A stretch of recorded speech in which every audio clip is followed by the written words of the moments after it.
What's up guys, it's Boondocks, and today I want to talk about another off-meta build that I've personally been loving recently.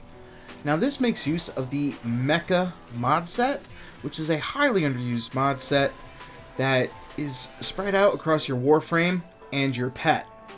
Now the way that this mod set works is that when you have all four equipped, every 15 seconds your pet is going to mark a target that it hits for 12 seconds. Then, if you kill that target, it's going to spread all of its status effects to all enemies within 30 meters. And as you can see, those enemies then instantly die. All you have to do is find the target, beat them down, and then everything nearby dies. The reason this works is because of a weird interaction. You're going to need a couple things. First, the Aura mod slot is going to be taken up by Mecha Empowered. That's going to say that any target hit that has the mark on their head is going to be taking 150% increased damage. This synergizes with Rhino's Roar ability, making him do not just the 150% increase, but then all the increased damage from Roar. When you combine that with a Helmethdon Ureli's Aqua Blade, you're going to be stacking massive quantities of bleeds onto an enemy in a very short period of time. Then once all those bleeds are on, and the enemy actually dies, instantaneously every single bleed is going to be spread to all enemies within range. That's why when you kill whoever's with your target, pretty much every enemy within 30 meters drops dead as well. Now, this is not exactly the strongest build out there, and I will never claim it as such. However, I find it's kind of funny and pretty fun. One interesting thing to note is that you don't really need a particular melee weapon. Personally, I like using a heavy weapon because once you get Crushing Ruin or Cleaving Whirlwind onto your heavy weapons, you can get very strong Beyblade-like effects. So now you're just spinning on top of spinning, and I find that a little humorous. Additionally, I'm using the Cyanoid Heliacore. This comes with a added benefit for players that haven't scanned all the enemies, that any enemy hit will actually count as a scan, so that way you can get it. And when I say hit, I mean killed by the Heliacore, which isn't going to be all the time. Lastly, you will want to have a shattering mod on there to just strip all enemies' armor for when you do go up against those truly insane targets, such as Acolytes. Now, if we play just a little bit longer here, we most likely will see an Acolyte and be able to test this out. Now, one thing to note is that when you can put a mark on a big target such as an Acolyte or even status-affected bosses, you can do insane amounts of damage. And here we go, having one spawn in, so let's just give it half of a second. One thing that's slightly tricky when killing Acolytes is to make sure that your Iron Skin is always up. But as we can see, here he goes. Just kill this guy real quick. He'll take out all surrounding enemies. And the Acolyte did get the mark. So as you can see, he dies almost instantly thanks to having the mark. Well, now that we've experienced that and killed the Acolyte, let's extract. As far as modding is concerned, it's a little bit tricky. And that's because we're going to be using up 4 slots in total, 2 on the Warframe and 2 on your pet.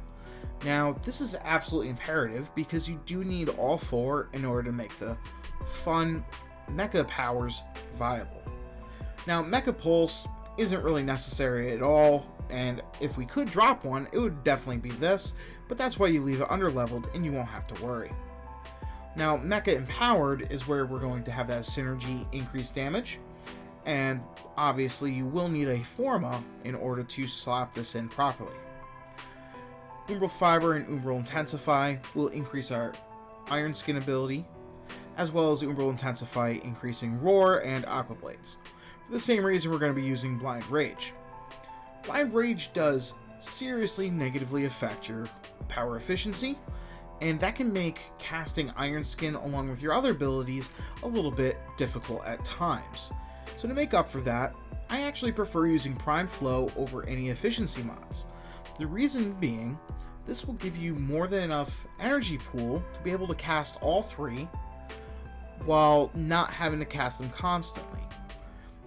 Personally, this can be swapped out for a lot of different things, such as Streamline, or even if you want a slightly more powerful Roar and Aqua Blades, go with an Augur's Secrets. Prime Continuity is here primarily for your Roar and Aqua Blades, and then for survivability, when your Iron Skin does drop off, we're going to be running a Vitality and Adaptation.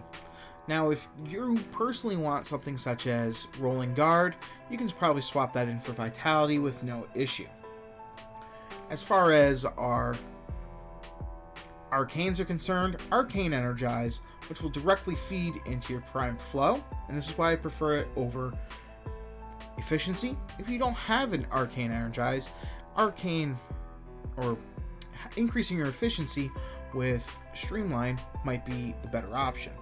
Additionally, Arcane Guardian can very easily be swapped out with something such as Arcane Fury to increase your melee damage, but because we're not doing that much melee damage, a better option might be Arcane Strike to increase the attack speed, so that way you're hitting that much faster. Personally, I like making sure that I'm not downed whenever my Iron Skin runs out, so the combination of Adaptation and Arcane Guardian will definitely keep me alive. Not to mention, you can get Arcane Guardian procs to massively increase your Iron Skin. As far as your pet's concerned, it's really not that complicated. This is primarily just going to be all about getting your mech powers up, and then having the same classic, support that you want from your pet. So obviously you're going to have Prime Animal Instincts and Fetch, Mech Overdrive, Mech Recharge. You're going to want to have it so that your pet can respawn in case it goes down. Then have Hunter's Recovery, Pack Leader, and Life Health, or Link Health. These will kind of feed into each other. That way when your Iron Skin does run out, Hunter's Recovery will heal you back up, because you're going to be melee attacking most of the time. Pack Leader is going to keep your pet up, and Link Health is going to keep your pet alive and not just get one shot outright. This is another reason why having Vitality is primarily desired on your Warframe. As for melee, having anything in particular isn't really necessary. Like I said, this is primarily for fun. The one thing I would definitely recommend would be having not Organ Shatter, jeez. Shattering Impact. You want Shattering Impact in here, so that way you can strip enemy armor, and then once that armor is stripped, they will go down twice as easy, even without having the mark put on them. Whether or not you want to run Crushing Rune or Cleaving Whirlwind, both are pretty funny. The issue with Cleaving Whirlwind is that it does have a stagger, but you can remove that if you have knockdown protection, such as when Rhino has his Iron Skin up. Because of that, I also like to run the Tsar and the Icarius just to clear out. Plus the Icarius kind of fits my overall cosmetics here pretty well. Anyways guys, I hope you liked the build and the setup, and until next time, good luck, have fun, peace.